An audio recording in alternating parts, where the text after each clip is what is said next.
2027 সালের মাধ্যমিক পরীক্ষার্থীদের তথা 2026 সালের দশম শ্রেণীর ছাত্রছাত্রীদের জন্য রায় ও মার্টিন প্রশ্নবিচিত্রা ভলিউম 2 থেকে থার্ড ইউনিট টেস্ট তথা টেস্ট পরীক্ষার জন্য ভূগোলে ফার্স্ট মডেল স্কুল প্রশ্নপত্রের সেটটি সম্পূর্ণ সমাধান করছি। তার আগে তোমাদের কাছে অনুরোধ, তোমরা ভিডিওটি না টেনে পুরোটা দেখো। ভিডিওটি কেমন লাগলো কমেন্ট করে জানিও, ভিডিওটিতে লাইক দাও এবং শেয়ার করো, এবং চ্যানেলে নতুন হলে চ্যানেলটিকে সাবস্ক্রাইব করে চ্যানেলের সঙ্গে যুক্ত হয়ে যাও। আলোচনা শুরু করছি। 1170 নম্বর পেজের যে মডেল কোশ্চেন পেপার 1 এই স্কুলের প্রশ্নপত্রের সেটটি সম্পূর্ণ সমাধান করছি, তোমরা পুরো ভিডিওটি লক্ষ্য করো। বিভাগ কয়ের একের দাগে বিকল্পগুলি থেকে সঠিক উত্তরটি নির্বাচন করে লেখো। প্রথমে রয়েছে আরোহণ ও অবরোহণ ও আরোহণ প্রক্রিয়ার সম্মিলিত ফল হল অপশান ক্ষয়ে পর্যায়। 2 নম্বরে ফিয়র্ড এর দেশ বলা হয় অপশান কয়ে নরওয়েকে। 1.3 বায়ুমণ্ডলের যে স্তরে নৈশদ্যুতি মেঘ দেখা যায় তা হল অপশান গয়ে মেসোস্ফিয়ার। 1.4 ডোল ড্রাম সৃষ্টি হয় অপশান কয়ে নিরক্ষীয় অঞ্চলে। 1.5 শীতল ক্যানারি স্রোত দেখা যায় অপশান গয়ে আটলান্টিক মহাসাগরে। 1.6 24 ঘন্টায় পৃথিবীর কোন স্থানে জোয়ার ভাটা হয় অপশান ক্ষয়ে 4 বার। 1.7 ইটাই ইটাই রোগ হয় প্রদত্ত কোন বর্জ্যের প্রভাবে অপশান ঘয়ে ক্যাডমিয়াম। 1.8 ভারতে প্রায় মাঝখান দিয়ে যে অক্ষরেখা বিস্তৃত রয়েছে তা হল অপশান ঘয়ে কর্কট ক্রান্তি রেখা। 1.9 ভারতের নায়াগ্রা যে নদীতে অবস্থিত তা হল অপশান গয়ে ইন্দ্রাবতী। 1.10 ভারতের সর্বাধিক স্থান জুড়ে আছে অপশান ক্ষয়ে পলিমাটি। 1.11 টিস্কো কারখানাটি যে নদীর তীরে অবস্থিত তা হল অপশান ঘয়ে খড়কাই। 1.12 2011 সালের আদমশুমারি অনুসারে ভারতের সর্বাধিক জনঘনত্বপূর্ণ রাজ্যটি হল অপশান ক্ষয়ে বিহার। 1.13 ভারতের ব্যস্ততম জাতীয় সড়ক পথ অপশান কয়ে NH-19, যেটা আগের নাম ছিল NH-2 নামে, বা জিটি রোড বা গ্র্যান্ড ট্র্যাঙ্ক রোড নামে পরিচিত ছিল। 1.14 একটি বৃহৎ স্কেলের মানচিত্র হল অপশান কয়ে মৌজা মানচিত্র। বিভাগ ক্ষয়ে 2 দাগে 2.1 নিম্নলিখিত বাক্যগুলি শুদ্ধ হলে পাশে সু এবং অশুদ্ধ হলে পাশে অ লেখো। প্রথমে রয়েছে দুটি নদীর মধ্যবর্তী অঞ্চল দোয়াব নামে পরিচিত, শুদ্ধ। 2 নম্বরে ওজোন দিবস পালিত হয় 16ই অক্টোবর, অশুদ্ধ। 16ই সেপ্টেম্বর হবে সঠিক উত্তরটি। 3 নম্বরে পূর্ণিমার জোয়ারের তুলনায় অমাবস্যার জোয়ার শক্তিশালী হয়, শুদ্ধ। 4 নম্বরে ধানের তুষ একটি তেজস্ক্রিয় বর্জ্য, অশুদ্ধ। জৈব ভঙ্গুর বর্জ্য পদার্থ হবে। 5 নম্বরে গঙ্গা সমভূমির প্রাচীন পলিগঠিত অঞ্চলকে ভাঙর বলে, শুদ্ধ। 6 নম্বরে পশ্চিমা জেট বায়ু দক্ষিণ পশ্চিম মৌসুমীকে আসতে সাহায্য করে, অশুদ্ধ। পূবালি জেট বায়ু হবে। 7 দাগে ভারতের কেন্দ্রীয় ধান গবেষণা কেন্দ্র উড়িষ্যা কটকে অবস্থিত, এটা শুদ্ধ। 2.2 দাগে উপযুক্ত শব্দ বসে শূন্যস্থান পূরণ করো। প্রথমেই রয়েছে দুটি শিব বালিয়াড়ির মাঝের অংশকে ড্যাশ বলে, করিডোর। 2 নম্বরে বাষ্পমোচনের দ্বারা ড্যাশ বায়ুতে মেশে, জলীয় বাষ্প। 3 নম্বরে সমুদ্র জলের একমুখী অনুভূমিক প্রবাহকে ড্যাশ বলে, সমুদ্র স্রোত বলে। 4 দাগে ভারতের ক্ষুদ্রতম প্রতিবেশী দেশের নাম হল ড্যাশ, মালদ্বীপ। 5 নম্বরে জোয়ার বাজরা রাগি প্রভৃতি ফসলকে একত্রে ড্যাশ বলে, মিলেট বলে। 6 নম্বরে গ্লোবাল শিল্প বলা হয় ড্যাশ শিল্পকে, তথ্য প্রযুক্তি শিল্পকে। 7 নম্বরে মাল্টি স্পেকট্রাল ক্যামেরা একটি ড্যাশ সেন্সরের উদাহরণ, নিষ্ক্রিয় সেন্সরের উদাহরণ। 3 দাগে 2.3 একটি বা দুটি শব্দে উত্তর দাও। প্রথমে রয়েছে নিউমোর দ্বীপটি বাংলাদেশে কি নামে পরিচিত, দক্ষিণ তালপাট্টি নামে পরিচিত। 2 নম্বরে ধোঁয়া ও কুয়াশার মিলিত রূপকে কি বলে, ধোঁয়াশা বলে। 3 নম্বরে অ্যাপোজি অবস্থানে পৃথিবী ও চাঁদের দূরত্ব কত, 4,07,000 কিলোমিটার। 4 দাগে একটি তেজস্ক্রিয় বর্জ্যের নাম লেখো, ইউরেনিয়াম, থোরিয়াম লিখতে পারো তোমরা। 5 দাগে ভারতের চা গবেষণাগার কোথায় অবস্থিত, অসমের জোরহাটে। 6 নম্বরে ONGC সংস্থার কেন্দ্রীয় সদর দপ্তরটি কোথায় অবস্থিত, উত্তরাখণ্ডের দেরাদুনে। 7 নম্বরে ভারতের সর্বাধিক জনবহুল রাজ্য কোনটি? উত্তরপ্রদেশ। 8 নম্বরে ইসরোর সম্পূর্ণ নাম লেখো। Indian space research organisation.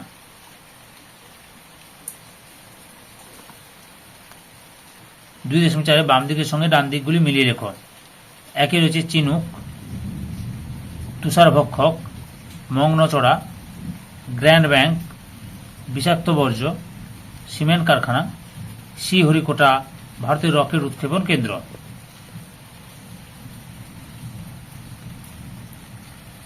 বিভাগ গয়ে 3 দাগে নিচের প্রশ্নগুলি সংক্ষিপ্ত উত্তর দাও। যে কোনো বিকল্প প্রশ্নগুলি লক্ষণীয়।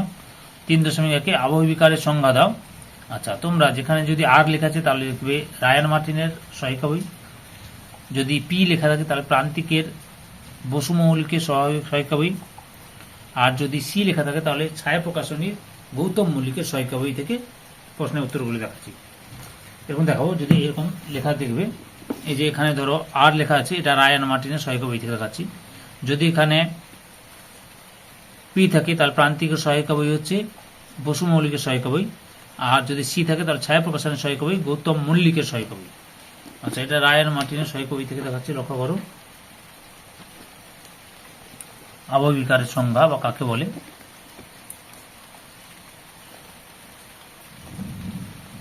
এই যে এখান থেকে শুরু করবে, এতটা পর্যন্ত লিখবে।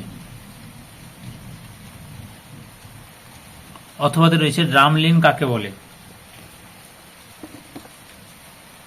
উত্তরটি লেখো। রায়ান মার্টিনের সহায়িকা বই থেকে প্রশ্নের উত্তরগুলি দেখাচ্ছি। ড্রামলিন কাকে বলে তোমরা এখান থেকে শুরু করে এতটা লিখবে। লেখার পরে 2টি বৈশিষ্ট্য লিখবে এবং উদাহরণটা দেবে, যে উদাহরণটা এখানে রয়েছে দেবে। স্কটল্যান্ড ও আয়ারল্যান্ডে প্রচুর ড্রামলিন দেখা যায়। 3.2 প্রাকৃতিক সৌরপর্দা বলতে কি বোঝো? উত্তরটি দেখো তোমরা, এখান থেকে শুরু করবে,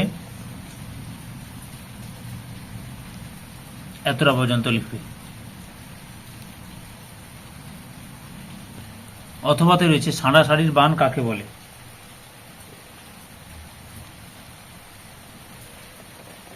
দেখো রায়ান মার্টিনের সহায়িকা বই থেকে এখান থেকে শুরু করবে, এতটা পর্যন্ত লিখবে।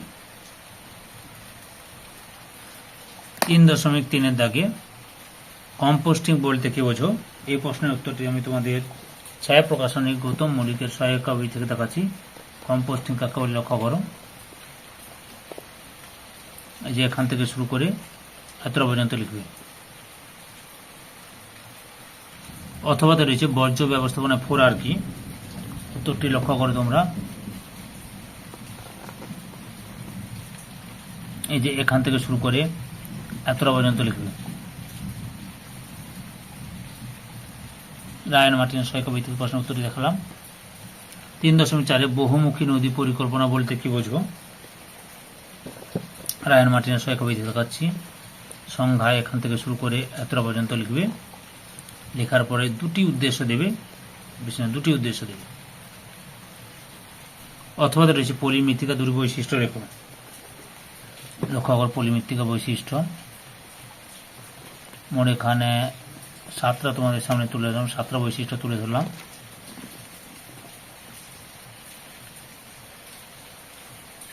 এই যে এখান থেকে রয়েছে। 3.5 মহানগর কাকে বলে?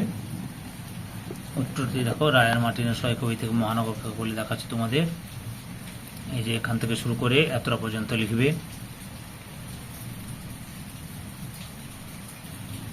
অথবাতে রয়েছে হীরক চতুর্ভুজ কি?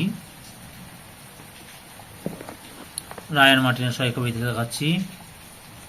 এখান থেকে শুরু করবে, গঠনকালটা লিখবে, করিডোরটা দেওয়ার দরকার নেই, দৈর্ঘ্যটা দেবে আর উদ্দেশ্যটা দেবে এবং যুক্ত করে শহরের নাম লিখবে। 3.6 উপগ্রহ চিত্র বলতে কি বোঝো? রায়ান মার্টিন সহায়িকা বই থেকে দেখাচ্ছি, লক্ষ্য করো। এই যে এখান থেকে শুরু করবে,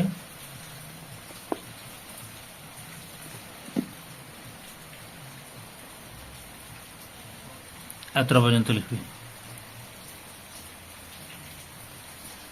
অথবাতে রয়েছে EMR বলতে কি বোঝো? রায়ান মার্টিনের সহায়িকা ভিত্তিক প্রশ্ন উত্তরটি দেখাচ্ছে, লক্ষ্য করো। এখান থেকে শুরু করবে।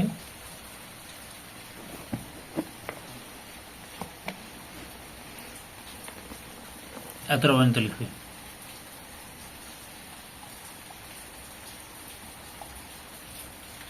বিভাগ ঘয়ের 4 থেকে সংক্ষিপ্ত ব্যাখ্যামূলক উত্তর দাও। 4.1 বার্কশুন্ড এবং ক্রেভাসের পার্থক্য লেখো। উত্তরটি দেখো, বার্কশুন্ড এবং ক্রেভাসের পার্থক্য। রায়ান মার্টিন সহায়িকা ভিত্তিক দেখালাম। অথবাতে রয়েছে মগ্নচড়ায় মৎস্য আহরণ ক্ষেত্র গড়ে ওঠার কারণগুলি উল্লেখ করো।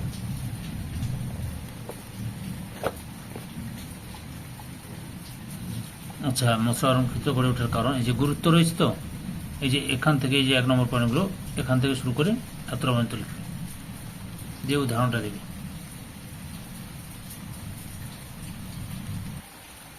চার 4.2 বজ্র ব্যবস্থাপনায় 3R এর গুরুত্ব আলোচনা করো। এটা তোমাদের আমি ছায়া প্রকাশনের সহায়িকা বই থেকে দেখাচ্ছি, লক্ষ্য করো। এখান থেকে শুরু করবে। ছায়া প্রকাশনের গৌতম মল্লিকের সহায়িকা বই থেকে দেখাচ্ছি।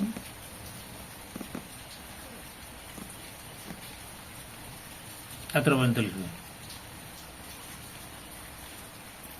অথবাতে রয়েছে উদাহরণসহ কঠিন বর্জ্যের উৎসগুলি লেখো। দেখো তোমার উত্তরটি, এটাও ছায়া প্রকাশনের গৌতম মল্লিকের সহায়িকা বই থেকে দেখাচ্ছি। এখান থেকে শুরু করবে, পরপর দেখে নাও।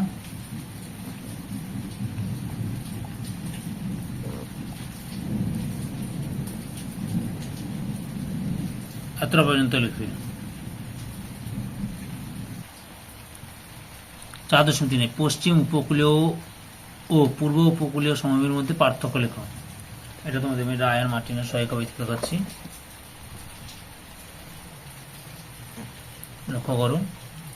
যতগুলো পার্থক্য রয়েছে সবগুলো লিখে দিচ্ছি।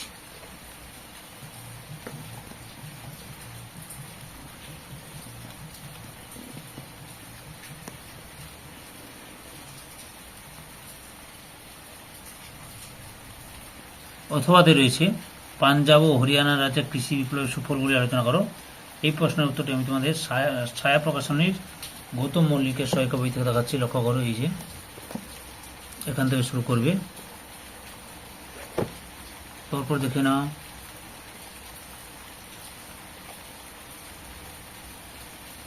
এতটা পর্যন্ত লিখবে।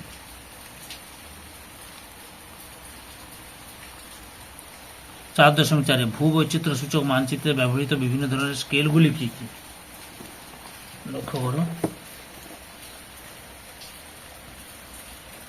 এখান থেকে শুরু করবে।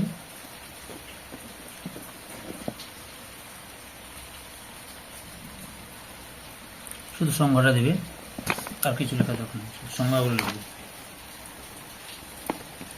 2 রয়েছে বিবৃতিমূলক স্কেল।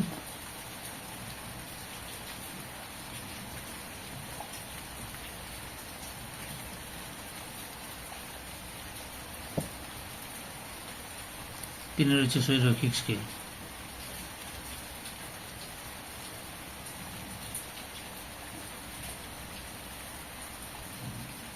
অথবা রয়েছে রঙের মিশ্রণ অনুযায়ী উপগ্রহ চিত্রের শ্রেণীভাগগুলি ব্যাখ্যা করো। এটাও রায়ান মার্টিনের সহায়িকা বই থেকে দেখাচ্ছি, লক্ষ্য করো। এই যে রঙের বিবরণ ভিত্তি করে এখান থেকে শুরু করবে।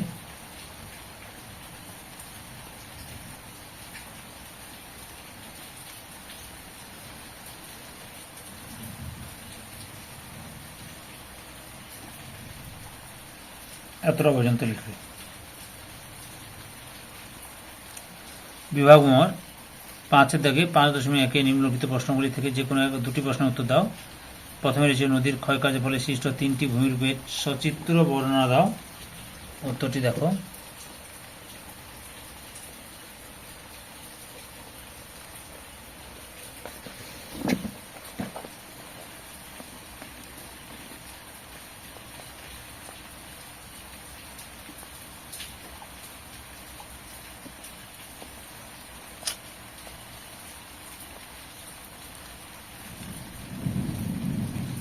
এখান থেকে শুরু করবে। যে কোনো তিনটি ভূমিরূপ, তাহলে আমি বলবো গিরিখাত ক্যানিয়ন লিখবে, জলপ্রপাত লিখবে, আর মন্থকূপ লিখবে। তো আমি যতগুলো ভূমিরূপ রয়েছে সবগুলো দেখাচ্ছি তোমাদের।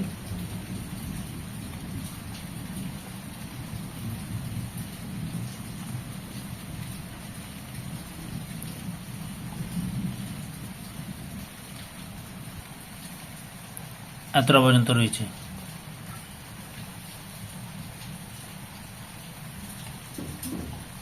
2 নম্বরে হিমবাহের প্রস্থ বরাবর শ্রেণীবিভাগ করো, উত্তরটি লক্ষ্য করো।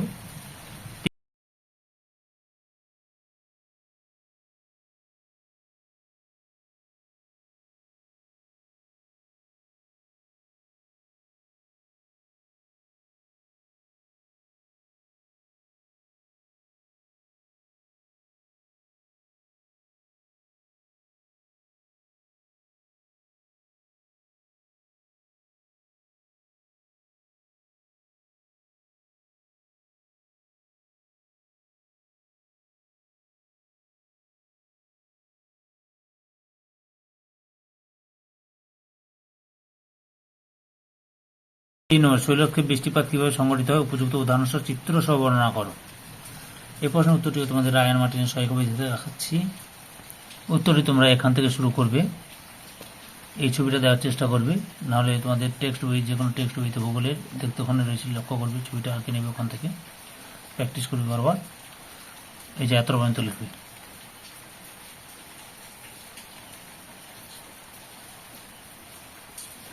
চারের দাগে চিত্র সহ জোয়ার সৃষ্টির কারণ ব্যাখ্যা করো। উত্তরটি তোমরা এখান থেকে শুরু করবে।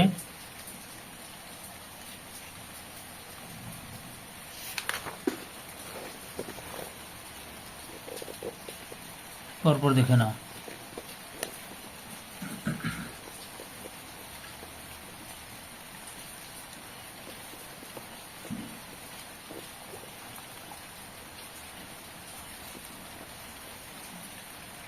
এত পর্যন্ত লিখবে।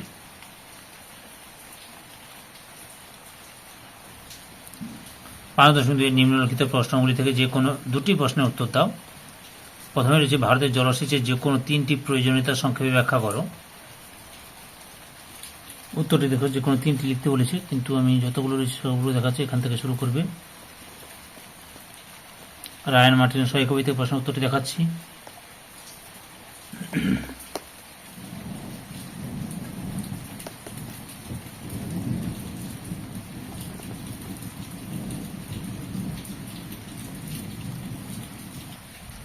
দু নম্বরে রয়েছে ভারতের জলবায়ুগত বৈচিত্র্যের নিয়ন্ত্রকগুলি আলোচনা করো।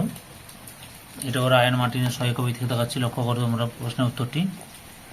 এই যে এখান থেকে শুরু করবে।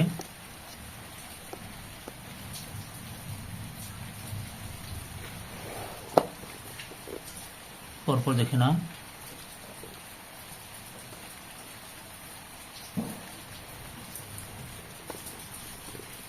এত পর্যন্ত রয়েছে।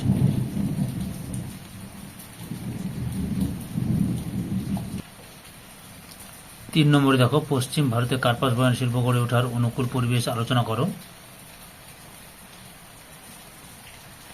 উত্তরটি লক্ষ্য করো তোমরা।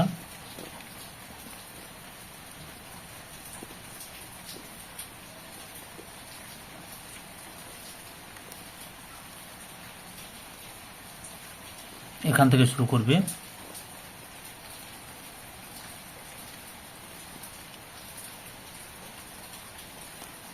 এতটা পর্যন্ত লিখবে।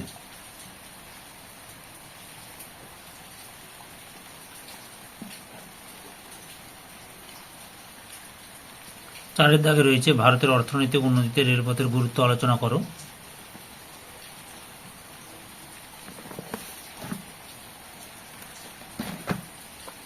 উত্তরটি লক্ষ্য করো। এখান থেকে শুরু করবে।